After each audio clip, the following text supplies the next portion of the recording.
Good morning, friends. This is Rajsekhar Polapagada. This is extracted from my forthcoming book, How to Double Your Salaries. There are several chapters in the book, but the one we are now dealing with is how to deal with your subordinates, or I would say staff. So today we'll talk about one aspect of dealing with subordinates. What is that? That is empowerment. Empowerment is giving the staff freedom. Empowerment is also making them responsible. And that is the only way you can make your staff accountable. Then why should you empower to make them accountable? Because it is like asking a person to do the job. Now, what they have to do, that's called, some people call it work it. I won't call it work. I would say what is required to get the result. Now, when you tell the staff what to do, we will be tempted to tell them when to do and how to do. There is nothing wrong in telling them, giving them a target. That is the latest time by which you want the results or the action. But when to do is, how it is different from when to do. When to do is you start now. Or you start only in the afternoon. Start tomorrow. When to start. All these things are unfortunately done by the supervisors, thinking that the staff don't have initiative or they require little bit motivation or something called, pushing from back. So what it does, it demotivates a person. When the deadline is given or the target time is given, so give the staff time to plan for their activities. If they don't plan and if they don't meet the targets, then definitely you can help them. But in the beginning itself, you don't assume that they do not know how to do or when to do. So first lesson what we have to do is, when you are dealing with your staff, to make them responsible, don't tell them when to do, but tell them when you want the results. Second thing is how to do. There are several ways of doing things, and you may know one way of doing things. He may know a better way of doing things. Okay? Ask them what is their estimated time of completion. Not exactly on the day when you give the job, or maybe you give them a time to think about it. Or ask them, if you need any help, you please call me. Instead of following up, just offer yourself for the help. So what we are now talking about, when you are dealing with the staff, your staff, you deal with them with 100% positive attitude. Don't spy on your staff. The minute when you spy on the staff, then they'll try to pose or at least give a proof that they're working. There are several of my staff who are willing to work after the office hours. I always tell them that if you are working extra time, that doesn't show that your willingness, but your inability to do the job in the prescribed time. I don't have a problem with that, but don't expect that by staying late you will get a preference or an advantage. So what is required is you have to meet the target.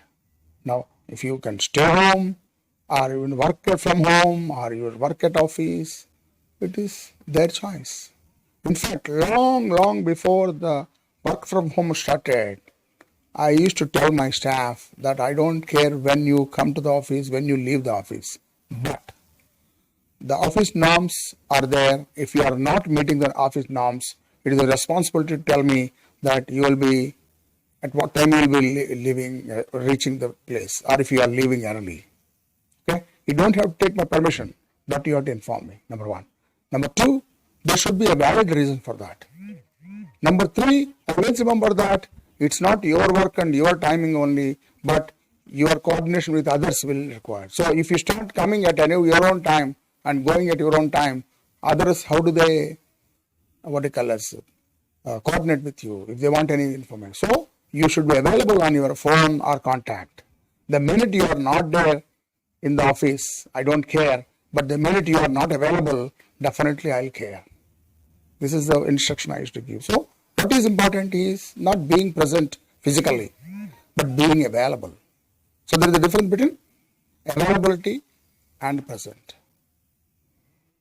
There are certain jobs which require presence, like the security. More than the presence of a person, today the CC cameras have come. So the person should see the camera, and anytime they should be able to take a decision. If he is not there at that point, but at least you should have an access to the CC camera from anywhere. So what I am telling is, the job, the way staff looks at it is different from the way a boss looks at it. So when you are the boss, when you are dealing with the staff, you try to understand from the viewpoint of staff. And if there is a lapse, definitely you have to find out there is nothing wrong in it. If somebody thinks that he can sleep in a security chair and then he will do the job, you have to tell them that it's not the way you would expect them, or not they would be completing or doing the job efficiently. The same thing is if somebody thinks that he doesn't have to come to the office and then work, he is absolutely mistaken. What I am telling is that don't try to tie the both the legs and hands of a person and ask him to jump or run for the race. So give them the freedom. If you tell them what to do, then leave that how to do to the staff. If they don't know, you always can guide them. And instead of telling them when to do, you tell them when you require or when you want the result. Okay? And don't plan for them. You encourage them to plan. And ask them to share with you their plan. Then if they don't meet any of the the milestones, it is their responsibility to inform you, and then see how we can recover that time. Most of the projects are not delayed because of the lack of resources. They are delayed because of lack of meeting the milestones and not taking corrective actions to compensate for the lost time. There are some critical factors. It's called critical path method. So those are the things which require a lot of monitoring and effort from all the sides. All other things will become normal. Okay. However, the review meetings will always help. There's nothing wrong in reviewing. But never ever ignore the importance of empowerment, because empowerment alone gets the responsibility for the staff, and also that is what empowers you to make the staff accountable for their things. And the biggest empowerment which is done by God to us is giving us freedom. He is asking us, you have freedom to do what you want to do, and then you can do whatever you want to do. But whatever you do to your best of abilities and the full interest, and that's called passion. So I always insist, when you're dealing with the staff, see that he is putting in best efforts and passion or not, or is he doing for just meeting a deadline or a goal. So your job is not to give incentive to staff, not to motivate, but inspire your staff to do their best. Imagine if the staff are like train rail bogie, and you are an engine and you go on pushing them, they'll go as long as you push them or pull them. But imagine if the staff is like an engine, they're called self-driven, so they can go on their own, and what you have to do is just fuel them. That fuel is inspiration.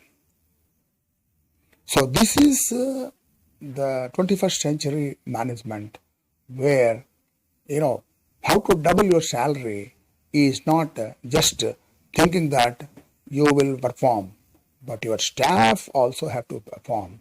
If the staff performs, and their performance will be your performance, and when you are performing to the best of your abilities, and you show them as a role model, then others will follow. So this is the chapter which I have covered on how to deal with the staff or subordinates, and this is the whole book deals with several cases of staff. When you are able to match their expectations, when you're not able to match their expectations. So some people, the staff may not be able to match your speed of expectation. So how do you empower them, or how do you train them? How do you coach them? How do you improve their skills? They're all required. And unless you are the best boss, and you can't expect your staff to be the best. So the charity begins at home. The efficiency and the creativity and all the things will start from you. And if you are able to do the jobs faster, and if you are able to do the jobs easier, and if you are able to do the jobs better, and then share those techniques, and always give them the tools, the training, and the incentives, then do more of following up, and and asking them whether they have done the job or not, something like motivating them, or forcing them. These are all things are the past. The present day youngsters, they require a lot of freedom, and they require a lot of imagination, and I'm sure what works for me, it works for you also.